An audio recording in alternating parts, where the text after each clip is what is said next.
ডাকসু নির্বাচন হয়েছে ঢাকা ইউনিভার্সিটি।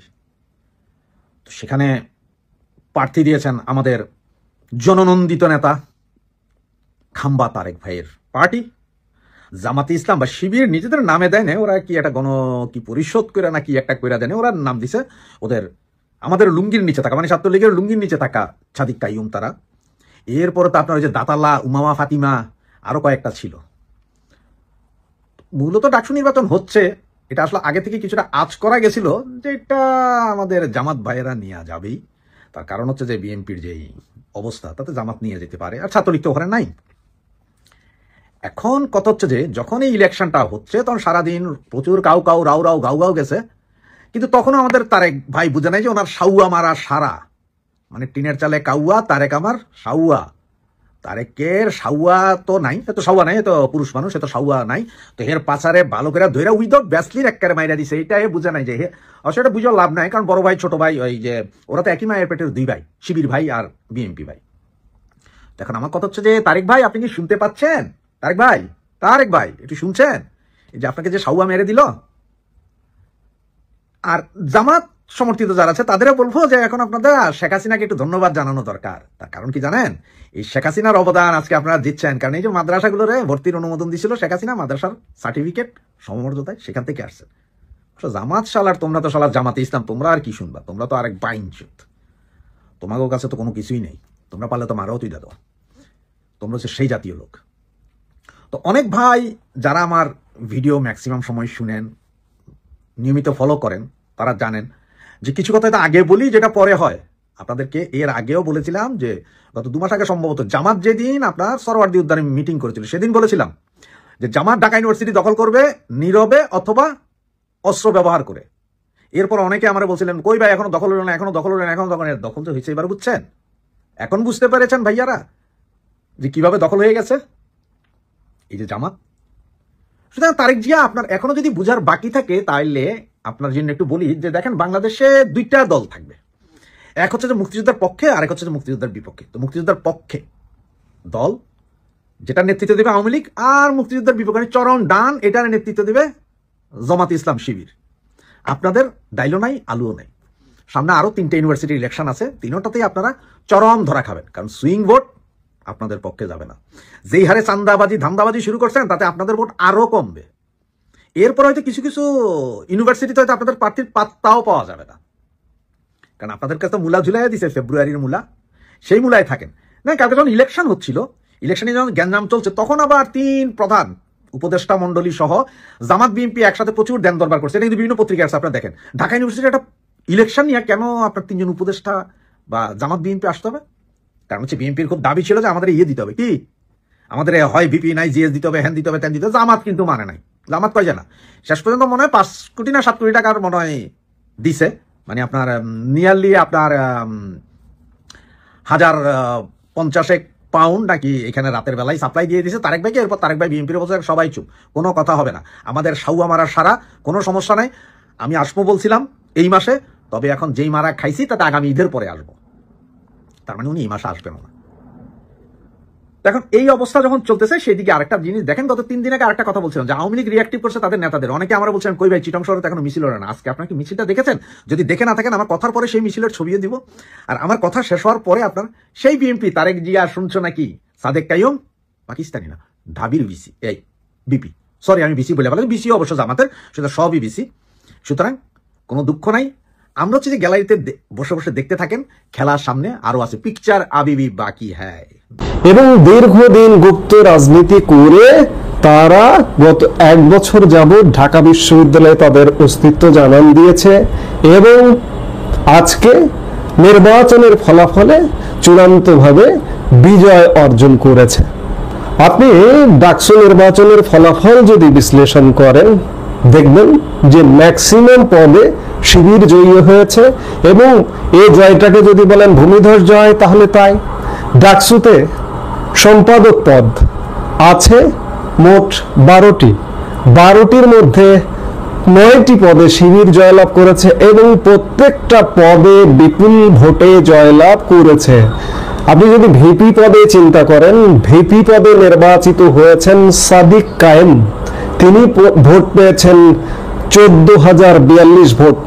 তার নিকটতম প্রতিদ্বন্দ্বী প্রার্থী ভোট পেয়েছেন আবিদুল ইসলাম খান আবিদ 5,780 ভোট। ভোটের বিচারে প্রায় 9,000 ভোটে এগিয়ে। জিএস পদে নির্বাচিত হয়েছেন এস এম ফরহাদ, শিবির সমর্থিত। তিনি ভোট পেয়েছেন 10,794। তার নিকটতম প্রতিদ্বন্দ্বী ছাত্র দলের তানভীর হামিম, তিনি পেয়েছেন 5,282 ভোট। বৈষম্য বিরোধী ছাত্র আন্দোলনের প্রার্থী আব্দুল কাদের পেয়েছেন ভিপি পদে 1103 ভোট। জিএস পদে বাকের মজুমদার পেয়েছেন 2131 ভোট এবং স্বতন্ত্র শিক্ষার্থী ঐক্য পরিষদের উমামা ফাতেমা ভিপি পদে পেয়েছেন 3389 ভোট এবং জিএস পদে পেয়েছেন সাদি ভুইয়া 271 ভোট। প্রতিরোধ পরিষদ তাসনিম ইমি ভিপি পদে ভোট পেয়েছেন 68 এবং জিএস পদে মেঘ মোল্লার বসু ভোট পেয়েছেন 4,949। স্বতন্ত্র প্রার্থী শামীম হোসেন ভিপি পদে ভোট পেয়েছেন 3883 এবং জিএস পদে আরাফাত চৌধুরী ভোট পেয়েছেন 4,044। এখন যাই হোক, যেটি হোক, ভিপি জিএস এর ভোটের সমীকরণটা আমরা দেখলাম। আপনি যদি শিবিরের সাথে হিসেব করেন, অন্যান্য যে প্রার্থীরা সবাই মিলে যে ভোট, সেই ভোটটা জোড়া দিলেও শিবিরের ভিপি এবং শিবিরের জিএস এর ভোটের সমান হবে না। এই নির্বাচনে খুব লক্ষণীয় একটি বিষয় যে জুলাই আগস্টের সরকার পতনের মূল যারা ছিলেন, যারা সামনের সারিতে ছিলেন, বৈষম্য বিরোধী ছাত্র আন্দোলন বা সেখান থেকে আজকে এনসিপি গড়ে উঠেছে, তাদেরই ছাত্র সংগঠন বৈষম্য বিরোধী সংসদ, তাদের কিন্তু ভয়ঙ্কর, তার একদম সর্বনিম্ন ভোট পেয়েছে। অর্থাৎ এই নির্বাচনটি এটি পরিষ্কার করে দিল যে বৈষম্য বিরোধী ছাত্র আন্দোলন আসলে কিছু না, তাদেরকে জাস্ট সামনে রাখা হয়েছিল। মূল ভূমিকায় ছিল শিবির এবং শিবির তার ফলাফল ঘরে তুলেছে। অর্থাৎ 2024 সালের 5 আগস্ট মূল সুবিধাভোগী বা উপকারভোগী শিবির এবং তাদের যে দলটি জামাত এবং জামাত মূল উপকারভোগী। আজকে ডাকসুর নির্বাচনটি যদি আপনি বিশ্লেষণ করেন, চিন্তা করেন, তাহলে বিএনপির রাজনীতি কোথায়? বিএনপির রাজনীতি শূন্যের কোঠায় নেমে যাবার অবস্থা। আপনি দেখুন যে গত 1 বছরে বিএনপির রাজনীতি যদি পর্যালোচনা করেন, মহা বিতর্ক রাজনীতি। আওয়ামী লীগের 16 বছরের অনেক ভালো কাজ ছিল, ভালো কাজের সাথে অনেক বিতর্কিত কর্মকাণ্ড ছিল।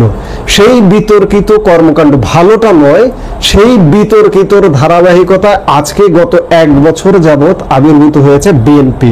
এই বিতর্কিত কর্মকাণ্ডের ফলাফল আজকে বলবো যে ডাকসু নির্বাচন, এবং এই যে বিতর্কিত ফলাফলটি, এটি দীর্ঘস্থায়ীভাবে জাতীয় নির্বাচনে প্রভাব ফেলবে।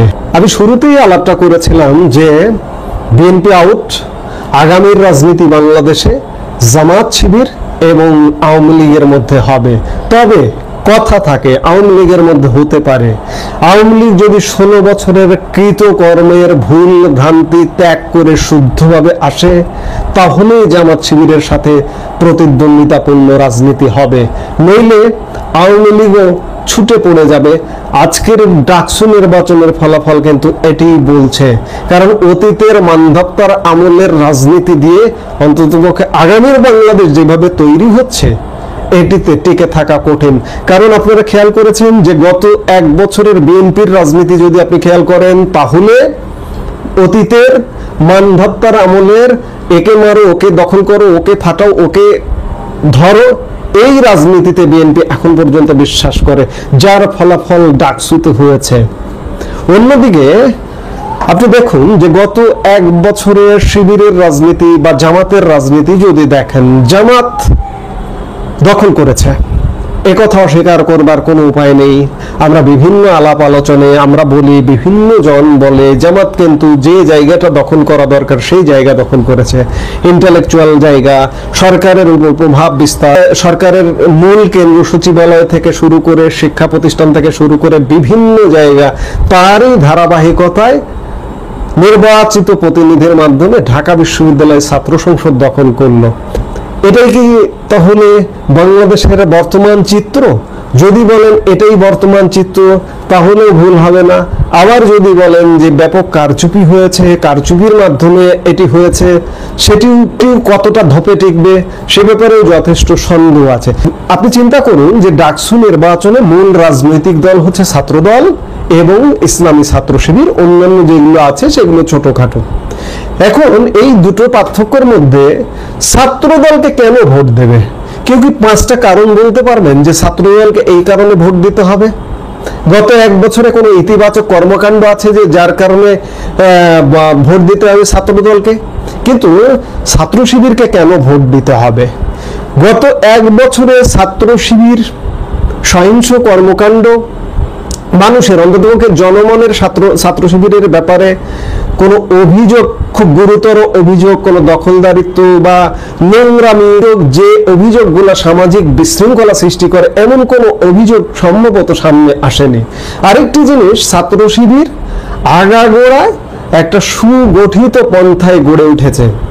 আপনি শুধুমাত্র একটা কথা যদি চিন্তা করেন যে ছাত্র শিবির নিজেদের, অন্ততপক্ষে তাদের নিজেদের কল্যাণের রাজনীতি করে। কিভাবে কল্যাণের রাজনীতি করে?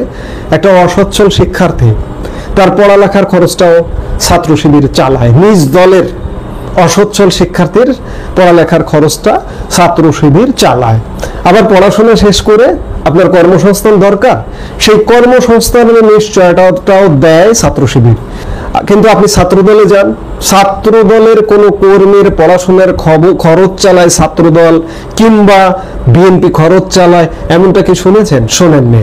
আবার পড়াশোনা শেষ করে কর্মসংস্থানের ক্ষেত্রে ছাত্রদল কর্মসংস্থান করেছে, কিংবা বিএনপি কর্মসংস্থান করেছে। হ্যাঁ, কি কর্মসংস্থান করে? যদি সরকারে থাকে তাহলে সরকারি কোনো চাকুরিতে হয়তো পুশ করে। কিন্তু ছাত্র শিবিরের কথা একবার চিন্তা করুন, যে ছাত্র শিবির সরকারে থাকার প্রয়োজন হয় না, সরকারে না থেকে তারা পড়াশোনা শেষে তাদের কর্মীদেরকে কাজে প্রোভাইড করে। তাহলে মানুষ কোনটাকে বেছে নেবে? স্বাভাবিকভাবে ছাত্র শিবিরকে বেছে নেবে, এবং ছাত্র শিবিরকে বেছে নিয়েছে। এখন আসুন মূলধারার রাজনীতি। আপনি জামাতের কথা যদি চিন্তা করেন, জামাত ছাত্র শিবিরের যে গুণাবলীর কথা বললাম, জামাত একই ধারার। জামাত নিজেদের কর্মীদের কল্যাণের জন্য রাজনীতি করে, নিজেদের কর্মীদের কিভাবে বুস্ট আপ করা যায় আর্থিকভাবে, সামাজিকভাবে, সেটি কিন্তু দলগতভাবে করা হয়। এবং জামাতের আর্থিক প্রতিষ্ঠানের কথা আপনারা জানেন, হসপিটাল, শিক্ষা প্রতিষ্ঠান এবং এই যে যত কোচিং সেন্টারগুলো আছে, ম্যাক্সিমাম জামাতের সমর্থিত কোচিং সেন্টার, শিবিরের সমর্থিত কোচিং সেন্টার। আপনি ছাত্রদলের কোনো কোচিং সেন্টার, কোনো হসপিটাল, কোনো শিক্ষা প্রতিষ্ঠান খুঁজে পাবেন না, কিংবা বিএনপির কোনো এই ধরনের প্রতিষ্ঠান খুঁজে পাবেন না। একইভাবে আওয়ামী লীগের ক্ষেত্রেও এমনটাই প্রযোজ্য যে আওয়ামী লীগের কোনো হসপিটাল নেই, আওয়ামী লীগের কোনো শিক্ষা প্রতিষ্ঠান নেই, কিংবা আওয়ামী লীগের ছাত্র সংগঠন ছাত্রলীগ কোচিং সেন্টার পরিচালনা করে না। অর্থাৎ শিবির, জামাত সমাজের এমন এমন জায়গায় প্রবেশ করেছে যে জায়গাগুলো দীর্ঘস্থায়ী মেয়াদে বৃহত্তর পরিকল্পনা অংশ হিসেবে রাজনীতিতে পুনর্বাসিত করে। জামাত শিবিরের বেশ কিছু ইতিবাচক কথা বললাম, সাথে কিছু নেতিবাচক বিষয় আছে। যেমন আমাদের স্বাধীনতা মুক্তিযুদ্ধের প্রশ্নে প্রশ্নবিদ্ধ জামাত, প্রশ্নবিদ্ধ শিবির, এমনকি এখন পর্যন্ত জামাত শিবির এই জায়গাগুলোতে প্রশ্নবিদ্ধ আছে। তবে একথা বলতে চাই যে এখন পর্যন্ত প্রশ্নবিদ্ধ আছে, বাংলাদেশের মানুষের মন মানসিকতাকে পাঠ করে জামাত শিবির যদি আগামীকাল থেকে স্বাধীনতা মুক্তিযুদ্ধের পক্ষের শক্তি, পক্ষের গুণগান গাওয়া শুরু করে দেয়, তাহলে আপনি তাদেরকে ঠেকাবেন কিভাবে? তাদের অন্যান্য কর্মকাণ্ড আছে, নিজেদের কল্যাণ করে, নিজেদের আর্থিক শক্তি বৃদ্ধি করে, সামাজিক অবস্থান নিশ্চিত করে, সাথে যদি মুক্তিযুদ্ধ স্বাধীনতাকে লালন করে, তাহলে আপনি জামাত শিবিরকে ঠেকাবেন কিভাবে? এবং একই সাথে কূটনৈতিকভাবে যদি চিন্তা করেন, আমাদের বাংলাদেশে রাজনীতিতে একটি খুব বড় ধরনের প্রভাব আছে, যে আমাদের সবচেয়ে নিকট প্রতিবেশী দেশ ভারতের কথা। ভারতের সাথে যদি সম্পর্ক ডেভেলপ করে, আপনি কি করবেন, কিভাবে তাকে ঠেকিয়ে রাখবেন? আপনি ভারতের কথা যদি চিন্তা করেন, ভারত শুধুমাত্র হিন্দুত্বের কারণে মুসলমানের সাথে সম্পর্ক নষ্ট করে বা সম্পর্ক রাখে না এমনটা নয়। পাকিস্তান একটি ব্যতিক্রম কেস। এছাড়া পাকিস্তান কিংবা তুরস্ক ছাড়া পৃথিবীর ম্যাক্সিমাম মুসলিম দেশের সঙ্গে কিন্তু ভারতের অত্যন্ত ভালো সম্পর্ক। আপনি ইরানের কথা বলুন, আপনি সৌদি আরবের কথা বলুন, আপনি কাতারের কথা বলুন, কিংবা যে কোনো মুসলিম দেশ, পাকিস্তান তুর্কি ছাড়া পৃথিবীর যে কোনো প্রান্তের দেশের সাথে ভারতের চমৎকার সম্পর্ক। আজকে যদি জামাতে ইসলামী ভারতের সাথে সম্পর্ক নির্মাণ করতে যায়, কিংবা ভারত যদি মনে করে যে না, এরা ধীরে ধীরে সঠিক পথে আসছে, তাহলে এদের সাথে আমরা চলবো, তাহলে আপনি ঠেকিয়ে দেবেন কিভাবে? জামাতের শিবিরের ডাকসু নির্বাচন প্রসঙ্গে অনেক ইতিবাচক কথা বললাম, কিন্তু বিএনপির ক্ষেত্রে কি প্রযোজ্য? ধরি মাছ না ছুঁই পানি, এমনটা। বিএনপি খানিকটা দু নৌকায় পা দিয়ে মধ্যখানে পড়ে যাবার মতো অবস্থা হয়ে গেছে। বিএনপি মুক্তিযুদ্ধের সাথে জোরালোভাবে আছে কিনা, কিংবা মুক্তিযুদ্ধের বিপক্ষে অবস্থান কিনা, কিংবা কল্যাণের তো কোনো কল্যাণই নেই বিএনপির মধ্যে। সেই জায়গায় বিএনপি জামাত শিবিরের তুলনায়, বিএনপি বলি ছাত্রদল বলি, অনেক নিচে অবস্থান। এখন আসুন যে আওয়ামী লীগ বাংলাদেশের অসাম্প্রদায়িক রাজনীতি চর্চাকারী একটি প্রধানতম প্রতিষ্ঠান, স্বাধীনতা মুক্তিযুদ্ধে চর্চার প্রধানতম প্রতিষ্ঠান। আওয়ামী লীগের প্রতি মানুষের সফট কর্নারের অন্যতম একটি বড় কারণ আওয়ামী লীগ বাংলাদেশে মুক্তিযুদ্ধে নেতৃত্ব দানকারী দল। সেই জায়গা থেকে বাংলাদেশের প্রগতিবাদী চিন্তার মানুষজন, মুক্তিযুদ্ধের চিন্তার মানুষজনের ফার্স্ট প্রায়োরিটিতে থাকে আওয়ামী লীগ।